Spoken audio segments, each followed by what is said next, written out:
Hey, my village, it's your coach Mo back with another topic. So, this topic is teaching your kids about accountability and ownership. We do not want our kids to grow up to be these adults that blame their parents for everything.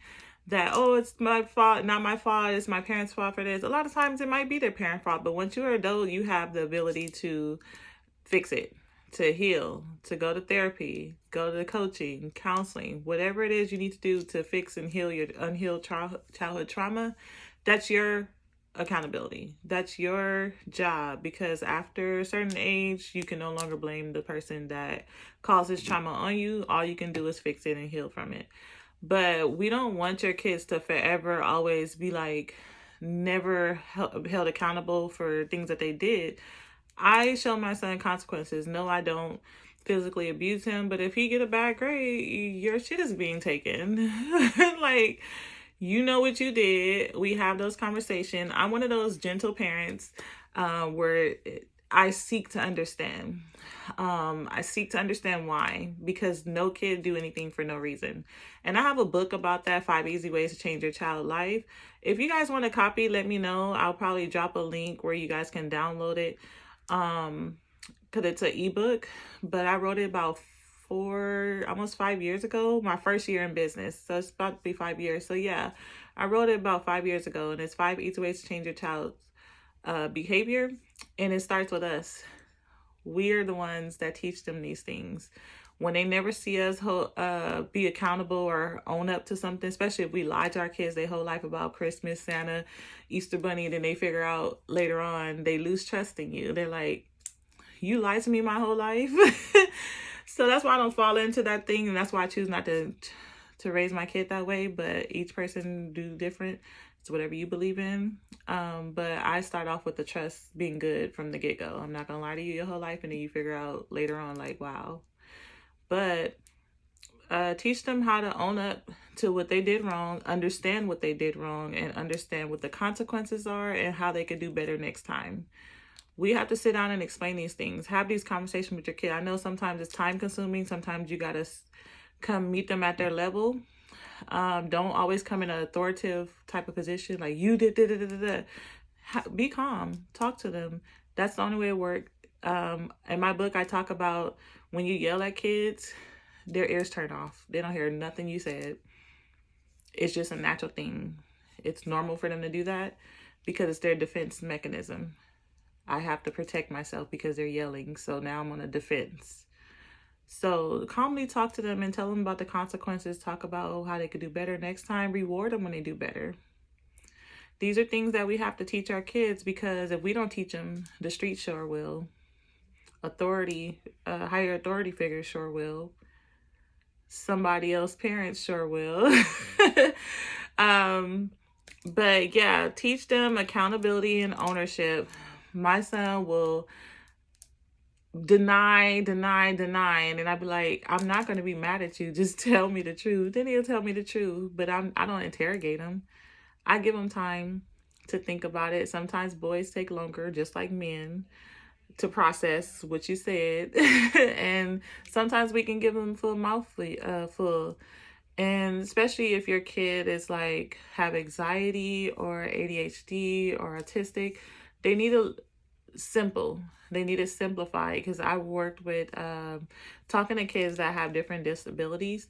And what I learned about kids with ADHD is you can't be long-winded. You have to be short, simple, to the point. So keep it short and sweet. They'll get it, but they might need a little longer to process it and be like, hey, Mom, I understood what you was talking about yesterday. Like my son did that. Remember what we was talking about? Like, he always comes to me after the fact, but I get it. Sometimes he have to sit and dwell on what we talked about, process it. And it's okay as long as he get it. Kids will remember what you say more than they remember what you're doing. So having those deep conversations are very important. Even if it's horrible communication that you have with them, they'll remember how you talk to them. They'll remember you yelling all the time.